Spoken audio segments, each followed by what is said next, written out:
Hey guys, wow. It starts with a light hum. Not a car, not quite a generator. You blink awake 3:58 a.m. and then the knock. Not a rap, not a fist, but the back end of something metallic. A battering ram? Then the flashlight sliced through the blinds. Boots scrape the walkway like sandpaper. You peek from your window. Men in navy jackets, ice, 4 letters, cold. Tactical vests, radios chirp like anxious birds. You whisper to yourself, this wasn't supposed to happen. Inside the modest home on Ivy Street, just outside San Jose, California, Maria Alvarez tucks her daughter back into bed. They're living in a church-sponsored rental, declared a sanctuary under local policy. But ICE agents don't knock with questions.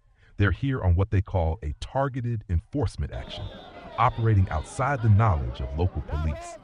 The air is thick. You almost feel it press against your chest. You think about the 2021 ICE memorandum that claims sanctuary jurisdictions obstruct justice, but what's just about dragging a mother out before dawn?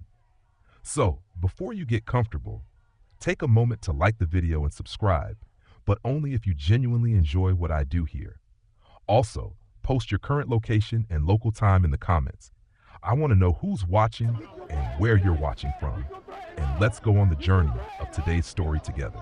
You crouch behind the front door. You hear Spanish, then English, then the daughter 8 years old crying. Mama? Her voice rises, but ICE doesn't flinch. You watch a neighbor in boxers filming with his phone, hands shaking. Maria doesn't resist. They zip tie her wrists. She's barefoot. You notice her toenails chipped red. That sticks with you. An ICE agent shouts her name like a password. They read her alien number, but never look her in the eye. And then the door shuts behind them. The local news calls it a routine apprehension. ICE posts a proud update. Target successfully detained in sanctuary jurisdiction. You don't remember the exact time, just the silence afterward. Sanctuary. It's a word soaked in warmth, in refuge. A word born in stained glass cathedrals and whispered in prayer. But when it becomes law, when it meets politics, it becomes something else. Something ICE knows how to twist. You scroll headlines while sipping bitter coffee. Sanctuary cities undermine federal law. ICE battles state defiance. From San Francisco to Chicago to New York, local leaders have passed policies that block city funds and personnel from cooperating with ICE. No detainer holds, no courthouse ambushes, no DMV data sharing. In theory, in heart. But ICE doesn't always knock on the front door. They use the side window. You dig into the paperwork. The Immigration and Nationality Act gives ICE federal authority enough to override city policies if they frame it right. Executive Order 13768, the Trump-era directive, still casts a long shadow. It empowered ICE to define non-cooperative jurisdictions, allowing agents to enter with little notice and act with federal immunity. Think about that. A sanctuary city isn't a steel wall. It's a paper fence. You recall a strange news piece from ICE.gov, a feature on K-9 units safeguarding the homeland by sniffing out forged IDs. It sounds innocent until you learn those IDs are pulled from raids in DMV parking lots where ICE runs facial recognition software. Sanctuary may shield, but ICE adapts. Even now, in the Biden administration, ICE carries out what they call civil immigration enforcement with strategic restraint. But you read a Reuters dispatch last month showing a 38% increase in operations specifically inside cities with sanctuary policies. Like San Jose, like Ivy Street. Then there's the social media drama. A Twitter post from @IceGov shares a blurry photo of a woman in cuffs, cropped so tightly you can't see her face, just her hands, tight and trembling. The caption reads, "Another illegal alien off the streets." Comments explode. "Good job, ICE. Protect America." And buried in the replies, a single voice, "She volunteered at my daughter's school." You start to wonder if sanctuary is so safe. Why do the walls collapse so easily? Maria Alvarez wasn't hiding. You first met her outside McKinley Elementary, handing out orange slices during recess. She laughed easily, her hair pulled back in a ponytail, a bracelet made of her daughter's pony beads circling her wrist. Everyone knew her as Miss Maria, the one who brought tamales to PTA meetings and stayed late to sweep up the art room. But she carried a secret, a deportation order from 2017 that ICE never enforced until now. You follow her story through the eyes of her daughter, Lucia, who still clutches the last drawing they made together. A family portrait. Crayon-sketched hands holding hearts. At the time of the arrest, Maria was volunteering at the school, registered under her real name. She had passed background checks. Her name, however, flagged in a DMV system ICE was monitoring through a state data sharing contract. You remember a ProPublica article titled, "ICE is still using data you didn't know you gave." It outlines how license renewals, even under California's AB 60, which permits undocumented residents to apply, can be quietly accessed. Maria's record didn't ping for violence. It pinged because she checked a box labeled "No Social Security Number." That morning, she was picking up napkins from the supply closet when a plainclothes agent entered the school office. He showed a badge, said he was from Homeland Security Investigations. Principal Jenkins, caught off guard, asked if there was a warrant. There wasn't, but the agent claimed deferred detainer protocol, and within 20 minutes, Maria was gone. ICE later claimed she was a non-priority who had evaded prior court appearances. But records show she'd applied for asylum in 2016, attended every appointment, and simply missed a final court date when her legal aid group folded without notice. The Independent ran a commentary titled, "They Took Her Without a Warrant Again." Maria's arrest wasn't a slip-up, it was a strategy. Her face appeared later in an internal ICE slideshow praising successful removals within protected zones. One photo, no context, no daughter, no crayon hearts. And now you watch Lucia wait on the school bench every afternoon, still expecting her mom to come around the corner. Numbers don't cry. They don't wear bracelets made of pony beads.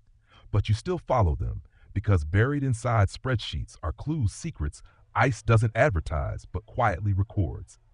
TRAC, the nonpartisan data watchdog at Syracuse University, keeps track of what others bury. You dig through their latest data sets on sanctuary jurisdictions. Here's what you find. 76% of ICE arrests in sanctuary cities involve individuals with no violent criminal record. Another 14% had minor nonviolent infractions, expired visas, unpaid traffic tickets, procedural issues. The remaining 10% serious crimes, yes, but even those numbers get distorted. ICE's public statements often inflate charges based on suspicion, not conviction. You stare at the database for Santa Clara County. In the last fiscal quarter, ICE conducted 132 silent pickups cases where agents circumvented local jails and went straight to homes, schools, or DMV parking lots. Of those, 89% had no legal representation at the time of arrest. Maria was just one of many. ICE.gov's press room, meanwhile, tells a different story. You read a strange announcement from just last week. ICE removes repeat offender from sanctuary state. The headline sounds like justice, but read deeper and it turns out the offender was a man who overstayed his visa and once failed to appear in traffic court. No violence, no victims, just headlines curated to suggest menace. And then there's the body cam clip leaked on Reddit, later confirmed by Wired's security team, showing agents during a New York sanctuary raid laughing as they mispronounce detainees' names. Can't even say your name right, and you think you belong here, one says. The clip went viral for 36 hours before being DMCA'd. At a city council meeting in San Jose, a data analyst tries to present TRAC's findings, but ICE's local liaison interrupts, insisting, "We prioritize public safety threats. We act with integrity." The room falls quiet. You watch Councilmember Rodriguez rub his eyes. He knows the numbers too. Data isn't drama, but in that courtroom and on Ivy Street, it bleeds just the same. You sit across from two men. One is Officer Talcott, ICE Field Director for Northern California. The other, Councilmember Luis Rodriguez, former public defender turned city official. The room hums with legalese and tension. A city staffer records every word, and you're the bridge. Talcott starts, "We follow the law. If cities won't cooperate, we have to act alone." His voice is clipped professional. It's not about race or fear. It's about who broke the law. He gestures toward a thick binder labeled Public Safety Index. Rodriguez doesn't raise his voice. And what of Maria Alvarez? What public safety threat did she pose? Tamales in the cafeteria. He flips open a TRAC report. She had no violent record. She attended asylum hearings until her legal aid group folded, and ICE never issued her an updated court notice. Talcott leans in. She failed to appear. That's a legal fact. You watch them, and you wonder, what do legal facts look like to a child like Lucia? You remember a quote from an ACLU hearing. Constitutional protections don't disappear at the border. And sanctuary cities are not lawless. They're a legal shield for those navigating a broken system. But Talcott's world is numbers and risk indexes. He cites a Wired article reporting that 2,389 ICE operations in sanctuary areas last year led to 184 aggravated assault arrests. We catch real threats, he says, even if we have to go through back doors. Rodriguez counters with a New York Times op-ed titled, "The Cost of the Knock." It argues that when ICE targets sanctuaries, it erodes trust in every layer of civil life, schools, clinics, churches. You don't just detain immigrants, he says. You exile citizens from their own neighborhoods.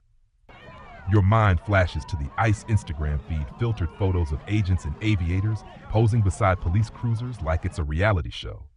The comments below glow with patriotism, peppered with slurs.